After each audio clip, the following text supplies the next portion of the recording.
Hello, I'm Tim Smith with Gettysburg History, and welcome to an episode of Monuments Monday on a rather cool, blustery Monday. And today, I thought we'd talk about the 4th Maine Monument. And I know I say this a lot, but again, one of my favorite regiments in the battle. And this unit was involved in heavy fighting at the Slaughter Pen and Devil's Den on July 2nd, 1863. And the monument here was dedicated, I believe, on October 3rd, 1889. And it's interesting because it's one of those monuments that was placed, and the monument is still in the same place, but a bunch of things around it have been altered or changed over the years. And to talk about that, let's bring on one of my best Civil War buddies, I say original, Garry Adelman. Original Civil War pal is Original how I put it, Civil War buddy. You know, my friend Justin gets testy if I call you my best friend. Oh. So, I mean, that's just not good. Hello, everybody. Should I just go off or you want to ask me questions? Well, let's talk a little bit about when we together wrote a book called Devil's Den, A History and Guide, and it came out in 1997, and I imagine we worked on it for 3 or 4 years in my memory. Yeah, at least and 3. While we were working on it, you came across the information about how this monument has been altered or changed over the years. So let's talk a little bit about that. Yeah, so first of all, during the battle, the 4th Maine was sort of blocking the valley here. Here comes Alabamians, later here comes some Georgians, but these Maine men were fighting here, but then they saw Confederates up on the hill above us. Not good to have an enemy above your flank, so they pulled back 100 yards and then went and charged and captured the top. Supreme moment, they lost a whole lot of soldiers here under their colonel, Elijah Walker, who I believe was severely wounded here, as a matter of fact. So they went and placed the monument, okay? But then Walker and some other veterans came and didn't like a lot. They said that the flank markers had them facing this way instead of the way they were really facing that way. The 3rd Corps Red Diamond was falling off. There was water pooling inside here. They forgot the name of the colonel. There were all these problems. So they came back together as an association and they moved the one flank marker back, okay? They attached the 3rd Corps marker with cement instead of gypsum. They inscribed the colonel's name, which you see maybe right on the front over there, and come on over here this way, my favorite part, and that is that to prevent the pooling, they dug this trench right here to let water out, which has been staining this rock ever since they changed it more than 130 years or 30 years ago here. Pretty cool stuff. What does that teach us about the Battle of Gettysburg, Tim? Absolutely nothing. Correct, but interesting nonetheless.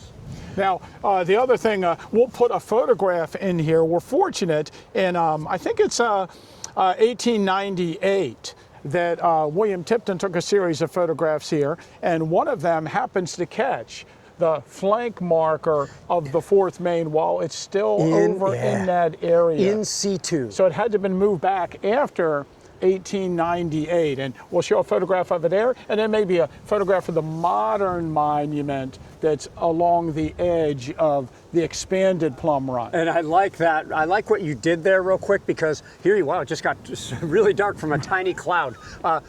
This is how this is done, right? We know when the monument was put up, we know when the association said they wanted to make the changes, and then we come out and we know the changes have been made, okay? But it's hard to tell when those changes were made by using other photos, and the only known photos showing it before the flank marker was moved. That teaches us a little bit more about the battlefield, and when you learn more about the battlefield, at least 1 out of 4 times you do, that's going to teach you more about the battle. And you know, the 4th Maine are involved in what I think must be one of the more dramatic moments in the battle that you alluded to. Initially, the 4th Maine is sent down here to block the Confederate attack through the valley. And as they actually have a company in the rocks of F? Devil's Den. I think Yes, so, yeah. Company F is in the rocks of Devil's Den itself. But at some point, when they're fighting against the Alabamians in front of them, which would be elements of the 48th and 44th Alabama, the colonel looks up on top of the hill, and I guess he can probably from this angle see the gunners of Smith's battery, 4th U.S. battery, retreating, 4th New York battery, excuse me, retreating. And he realizes the Southerners are capturing the guns, so he pulls his regiment back 100 yards, turns the regiment, and orders them to charge up the hill.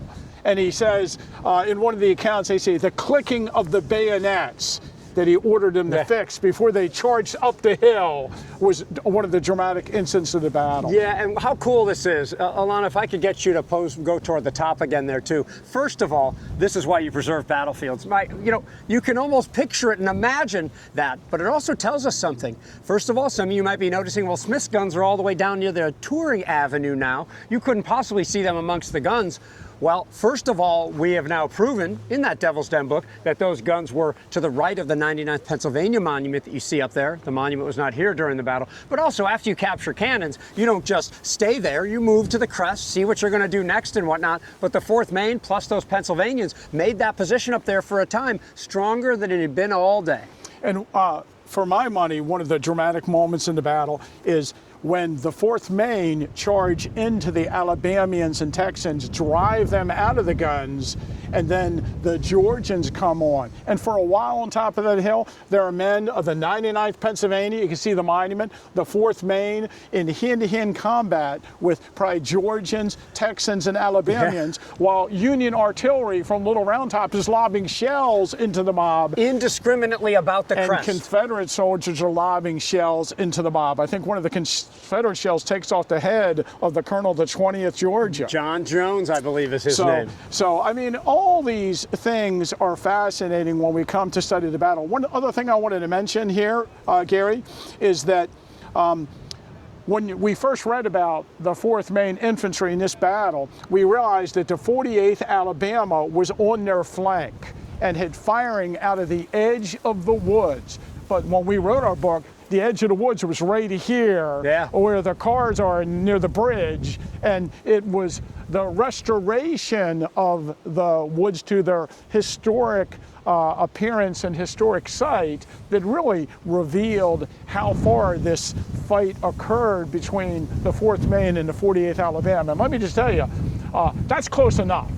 I mean, I don't know why, but in Civil War combat, people always want them to be like 50 yards apart. Yeah. That's pretty close. That's effective range over there, I would say. Well, I'm glad you all invited me to Monuments Monday. Not only is it an honor to be on, Monuments Monday rules.